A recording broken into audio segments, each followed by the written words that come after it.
یہ قربانی حضرت ابراہیم کا طریقہ ہے. حضور نے اگرچہ نبی پاک کی اپنی سنت تھی، یہ بھی کہہ سکتے تھے سنتی و سنت ابیکم ابراہیم، میری سنت ہے اور تمہارے باپ ابراہیم کی سنت ہے. یہ نہیں فرمایا. جب صحابہ نے کہا قربانی کیا ہے، فرمایا سنت ابیکم ابراہیم، یہ تمہارے باپ ابراہیم کی سنت ہے.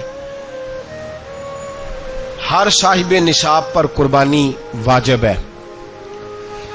جو زکوٰۃ کا نصاب رکھتا ہو اس پر قربانی واجب ہے، یعنی ضروریات سے زیادہ اتنے پیسے، جتنے پیسوں سے زکوٰۃ فرض ہوتی ہے اتنے پیسے جس آدمی کے پاس قربانی سے پہلے پہلے آ جائیں اس آدمی پر قربانی کرنا واجب ہے. بکرا، چھترا، دمبا 1 سال کا یا دمبا 6 مہینے کا ہو پر اتنا بڑا محسوس ہوتا ہو کہ لگے کہ 1 سال کا ہے، اس کی قربانی ہو سکتی ہے. جانور میں کوئی عیب نہیں ہونا چاہیے، اتنا کمزور نہ ہو کہ ذبح جہاں اسے کرنا ہے وہاں وہ چل کے جا نہ سکے، اتنا کمزور جانور نہ ہو، اس کے اندر بظاہر کوئی اتنا بڑا نقص نہ پایا جاتا ہو، کانا نہ ہو، لنگڑا نہ ہو، کوئی اس کی ہاتھ نہ کٹے ہوئے ہوں، ایسا نقص جو واضح ہو. بکرا 1 سال کا، گائیں اور بھینس یہ 2 سال کی، اونٹ 5 سال کا. اب اس میں یہ ہے کہ ہمارے بہت سارے دوست، چونکہ ہم دیہاتی لوگ ہیں تو پوچھتے ہیں کہ دوندا نہیں ہے تو چوگا نہیں ہے، تو یہ ہماری پنجابی کی اصطلاحات ہیں. پنجابی کی شریعت اسلامیہ نے سال بتائے ہیں، یہ تو ہم نے اپنی آسانی کے لیے یا دیہاتوں میں جو ماحول تھا اس طرح کا جانور لیں، خوبصورت جانور لیں. جو نصاب ہے وہ بھی میں نے آپ کو بتایا، لیکن ایک اور پہلو بھی ہے. نبی پاک صلی اللہ علیہ وسلم پہ زکوٰۃ کبھی فرض نہیں ہوئی، کبھی حضور پہ زکوٰۃ فرض نہیں ہوئی. نبی پاک صلی اللہ علیہ وسلم کے پاس اتنا سرمایہ کبھی اکٹھا ہوا ہی نہیں کہ زکوٰۃ فرض ہو. لیکن نبی پاک کے صحابہ فرماتے ہیں کہ مدینے کے 10 سالوں میں اللہ کے رسول نے ہر سال قربانی فرمائی ہے، ہر سال قربانی دی. اور جس سال حضور حج کرنے گئے اس سال اللہ کے نبی نے 63 اونٹ ذبح فرمائے. اور حضور صلی اللہ علیہ وسلم جب اونٹ ذبح کرنے لگتے نا تو صحابہ کہتے ہیں اونٹ خود دوڑ کے حضور کے سامنے آ کے لیٹ جاتا اور نبی پاک اسے ذبح کرتے اور فرماتے ہیں ایک دوسرے کو دھکے دیتے اونٹ کے، پہلے میں نے جانا ہے ذبح ہونے کے لیے، پہلے میں نے. انہیں پتا تھا کہ جو مصطفیٰ کے ہاتھوں ذبح ہوگا وہ تو دائمی زندگی پا جائے گا، یہاں بھی وہاں بھی زندہ. 63 اونٹ ذبح کیے. ایک اونٹ میں کتنی قربانیاں ہوتی ہیں؟ 7. اب 63 کو 7 سے ضرب دو گے تو کتنی بنے گی؟ اور پھر نبی پاک صلی اللہ علیہ وسلم نے 10 سال مدینہ منورہ میں قربانی دی، ہر سال. اب وہ 63 اونٹ، ایک اونٹ میں 7 قربانیاں، ہر سال یہاں قربانی. اور مولا علی شیر خدا فرماتے ہیں نبی پاک 2 قربانیاں دیتے. میں نے کہا حضور 2 جانور ذبح کر رہے ہیں آپ، تو حضور نے فرمایا ایک میری طرف سے، ایک میری امت کی طرف سے، غریبوں کی طرف سے. اور حضرت علی کو حضور نے وصیت فرمائی تو 2 دیا کرے گا. یا رسول اللہ صلی اللہ علیہ وسلم میں غلام ہوں، خادم ہوں. حضور نے فرمایا علی ایک تو نے اپنی دینی ہے، ایک میری طرف سے دینی ہے. 2 قربانیاں. مولا علی نے بھی ساری زندگی 2 قربانیاں دی. حضرت علی بھی مال کے نصاب نہیں تھے، اپنا مکان ہی نہیں تھا، کوئی کاروبار نہیں تھا، کئی دن فاقے رہتے تھے، پر قربانیاں کتنی دیتے تھے؟ 2. ہمارے پاس ویسے اگر سسرال میں، میکے میں، کزنوں میں کچھ شادی ہو جائے تو 50-60 ہزار کا خرچہ برابر ہے، وہ پکا ہے. اور قربانی کی باری غریب ہو گئے، سارے غریب ہو گئے، کہتے نہیں یہاں مشکل ہے. او خدا کے بندے، اللہ کے ساتھ تجارت کر، اس کے رستے میں 1 دے گا، رب تجھے 70 گنا اضافہ کے ساتھ عطا فرمائے گا. قربانی مال کے نصاب پہ ہے. کوشش کیا کریں کہ اللہ کے رستے میں جب دینا ہو پھر لیت اللہ سے بچیں، خوبصورت جانور لائیں. جن کو اللہ نے توفیق دی ہے ان کے لیے نصیحت ہے، جن کو اللہ نے توفیق دی. میں نے اپنے حضرت صاحب کو دیکھا ہے، وہ کہتے تھے کئی جانور اللہ نے بڑا نوازا ہے، کہتے ایک میرا ہے، ایک میرے ماں کا، ایک میرے باپ کا ہے، ایک میرے فلاں استاد صاحب کا، ایک میرے پیر صاحب کا ہے. یہ جانور غوث اعظم جیلانی کا نام کا دے رہا ہوں. اور پھر ایک بڑا خوبصورت جانور بندہ ہوتا اور حضرت خود ان کو چارہ ڈال رہے ہوتے تو حضور یہ کیا ہے؟ فرمانے لگے یہ میں رسول اللہ کے نام پہ قربان کروں گا، یہ نبی پاک کے نام پر قربان کیا جائے گا. جن کو اللہ نے حیثیت دی ہے وہ کوشش کریں اپنے محبوب کی طرف سے بھی قربانی کریں، نبی پاک کے نام کی قربانی دے. خوبصورت سا جانور پیارا، پھر اس کی خدمت ہو، پھر اس کی قربانی دی جائے اور نبی پاک کے نام پر قربانی دی جائے. حضور نے خود وصیت فرمائی حضرت ابو بکر صدیق کو، قربانی بڑا حسین عمل ہے. اور میرے نبی پاک صلی اللہ علیہ وسلم نے ناراضگی بھی فرمائی، ذرا خوگر حمد سے تھوڑا سا گلا بھی سن لے. میرے حبیب نے فرمایا جو طاقت کے باوجود قربانی نہ کرے وہ ہماری عیدگاہ میں عید کی نماز پڑھنے نہ آئے، وہ نہ آئے.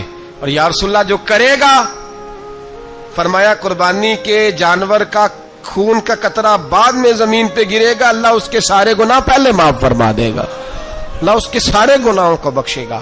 قربانی کریں، خوبصورت انداز میں کریں، اللہ کی رضا کے لیے. بزرگوں نے لکھا ہے 3 حصے کرو گوشت کے، ایک گھر میں رکھو، ایک رشتہ داروں میں بانٹو، پڑوسیوں میں بانٹو، اور تیسرا فقط غریبوں کو دو. لیکن میں اکثر یہ سوچتا ہوں کہ ہمارے ہاں قربانی کرتا ہی وہ ہے جن کے گھر میں ہر جمعرات کو چھوٹا گوشت پکتا ہے، اور جن کے گھر میں ہفتے میں 3 دفعہ مرغی کا گوشت پکتا ہے، وہی تو قربانی دینے کے قابل ہوتے ہیں. تو وہ بھی اگر قربانی کے بکرے میں سے بھی تیسرا رکھنا چاہیں تو اجازت تو ہے، میں نے کہا سارا رکھنے کی بھی اجازت ہے. لیکن اگر آپ مہربانی کریں، کوشش کریں کہ یار ہم تو سارا سال ہی کھاتے ہیں، اور ہمارے یہاں جو گوشت تقسیم ہوتا ہے نا وہ بھی باری لگی ہوئی ہے، ادھر سے پلیٹ آئی تھی گوشت کی تو ادھر سے بھر کے چلی گئی. بھئی اس نے کی ہے، اس کو بار بار گوشت دینے کا کیا مطلب ہے؟ آپ یہ دیکھیں عزیزوں میں، رشتہ داروں میں، اور میں اگر تھوڑا سا آپ کی توجہ کرانے میں کامیاب ہو جاؤں تو سفید پوش لوگوں کو دیکھیں. کچھ سفید پوش ہیں، سفید پوش جن کے اوپر قرضے ہیں، بیماریوں نے جکڑ لیا ہے، گھر میں بڑے بڑے سخت مریض آ گئے ہیں. سفید پوش پہلے دیا کرتے تھے. آپ ان سے پوچھتے ہیں صاحب قربانی، تو بات کو ٹالتے ہیں. وہ کہتے ہیں سوچ رہا ہوں کوئی حصہ ڈال جائے. پردہ پوشی کرتے ہیں، کہتے ہیں کہیں حصہ رکھا ہوا پردہ پوش. اکثر وہ لوگ قربانی نہیں دے پاتے. اکثر دیا کرتے تھے، اب نہیں دے پا رہے. کیوں؟ اس لیے کہ مشکلات ایسی آ گئیں. ان لوگوں کا خیال کریں، ان کے گھروں تک گوشت پہنچا کے آئیں، ان پر توجہ کریں. وہ سفید پوش آدمی کبھی ذکر نہیں کرے گا. کچھ تو ایسے ہیں جو خود پہنچ جاتے ہیں کہ ہمیں گوشت دیا جائے، لیکن کچھ سفید پوش ہیں لا یسألون الناس الحافا.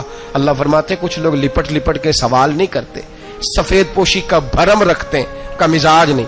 ان کی طرف دیکھیں، اپنے رشتہ داروں کو دیکھیں، خاص کر ان رشتہ داروں کو دیکھیں جن کا آپ کو پتہ ہے کہ غریب ہیں، مجبور ہیں.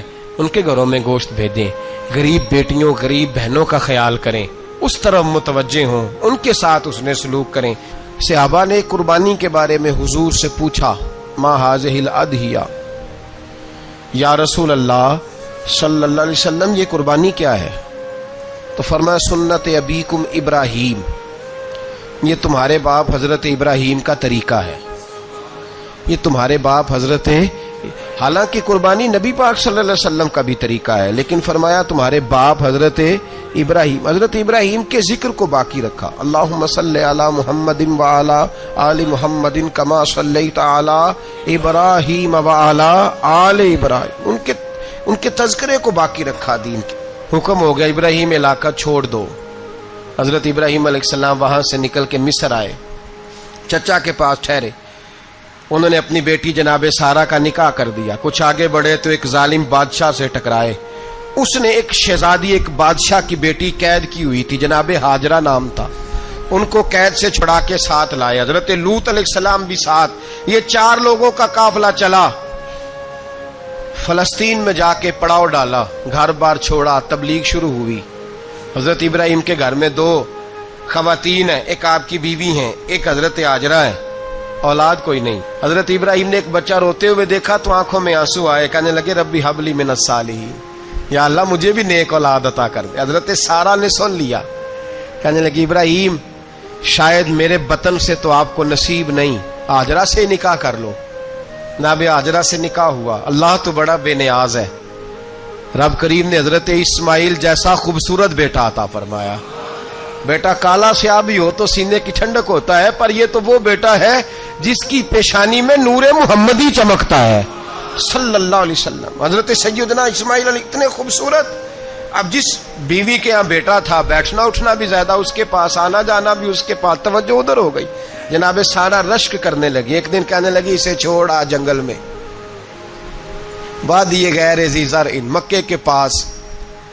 حضرت سیدنا ابراہیم علیہ السلام 2 کلو کھجوریں 1 مشکیزہ پانی کا دے کر کے، اور وہاں بٹھایا آپ نے اپنے بچے کو اور اپنی زوجہ جناب ہاجرہ کو، اور بٹھا کر کے یہ واپس پلٹنے لگے تو حضرت ہاجرہ سلام اللہ علیہ نے آواز دی، کہا ابراہیم کس کے سہارے پہ چھوڑ کے جا رہے ہو؟ جہاں آب زمزم کا کنواں ہے نا، جو لوگ گئے ہیں جنہوں نے صفا مروہ کی صحیح کی ہے، صفا مروہ سے باہر نکلے نا، سرکار کی ولادت کا مقام ہے، اس جگہ پہ آب زمزم کا کنواں تھا، وہاں حضرت سیدنا ہاجرہ کو بٹھایا، کوئی چیز نہیں، کوئی درخت نہیں، کوئی کھیت نہیں، کوئی پانی نہیں، کوئی کنواں نہیں، وہاں بٹھایا اور بٹھا کر کے نکلنے لگے تو جناب ہاجرہ فرمانے لگی ابراہیم کس کے سہارے پہ چھوڑ کے جا رہے ہو؟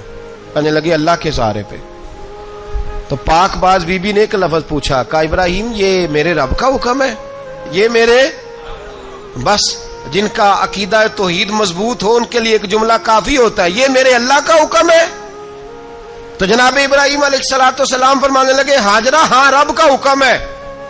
جب یہ لفظ کہے تو چاہیے تھا نا حضرت ابراہیم تسلی دیتے، تو بی بی صاحبہ تسلی دینے لگی، عرض کرنے لگی ابراہیم اگر اللہ کا حکم ہے تو پھر آپ ہماری فکر نہ کرنا، اگر یہ رب کا حکم ہے تو پھر ہماری فکر نہ کرنا، جس رب نے ہمیں یہاں تک پہنچایا ہے وہ ہمیں کبھی بھی ضائع نہیں فرمائے گا، پھر فکر نہ کرنا۔ حضرت ابراہیم آ گئے، بات آپ نے سنی ہوئی ہے، اشارہ کرنا مقصود ہے۔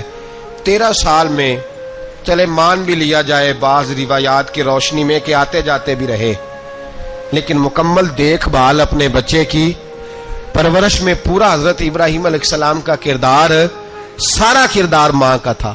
فلما بالغ معہ سعیا، بیٹا جب اتنا بڑا ہوا کہ سال چلنے لگا تو حضرت ابراہیم نے اپنے بیٹے کو بلا کے کہا بیٹا مجھے خواب آئی ہے، میں تجھے ذبح کر رہا ہوں، تیری کیا رضا ہے؟ تو حضرت اسماعیل کہنے لگے یا ابت افعل ما تؤمر، ابا جی اللہ جیسے حکم دیتا ہے میرے ساتھ ویسے ہی کریں، جیسے اللہ حکم دیتا ہے ویسے ہی، بولیے ویسے ہی کریں۔ حضرت ہاجرہ کو کہا کہ ایک دوست نے دعوت کی ہے تو وہاں جا رہے ہیں، بی بی مطمئن ہے، تفصیلات کی ضرورت نہیں، ختم بات، اعتبار ہے، مطمئن ہو گئی۔ شیطان پیچھے سے آیا اماں کے پاس، ذرا تھوڑی دیر کے لیے تصور جمائیے،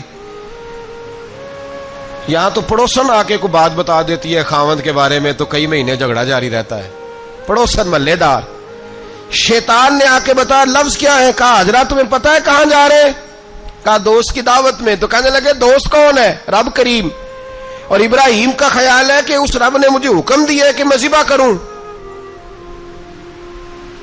تو حضرت ہاجرہ کہنے لگی کبھی باپ بھی بیٹے ذبح کرتے ہیں؟ شیطان کہنے لگا ان کا خیال ہے کہ ان کے رب نے حکم دیا ہے۔ تو جناب ہاجرہ فرمانے لگی اگر رب نے حکم دیا تو پھر تو مجھے شیطان لگتا ہے، تو مجھے شیطان لگتا ہے۔ کا کیا مطلب؟ فرمانے لگی اگر رب کریم کا حکم ہے تو میرے پاس ایک اسماعیل ہے، اگر 1000 بھی ہوتے میں سارے اللہ کے راستے میں پیش کر دے دیتی، مالک کا ہی تو ہے سارا کچھ، اسی کا ہے، اس میں لیت اللہ کی کیا گنجائش؟ حضرت سیدنا ابراہیم علیہ السلام نے بیٹے کے حلق پہ چھری رکھ بھی دی اور چھری چلا بھی دی، رکھ بھی دی، اور وہ تو اللہ کریم نے فرمایا یا ابراہیم قد صدقت الرؤیا، ابراہیم تو نے خواب سچا کر دکھایا، وہ قیامت تک تیرا نام رہے گا۔ حضرت ابراہیم نے وطن بھی دیا، جان بھی دی، بیٹا بھی، اللہ کریم نے دمبے دیے، فرمایا یہ فدیہ ہے۔ اب یہ قربانی قیامت تک حضرت ابراہیم کے طریقے کے مطابق جاری ہے۔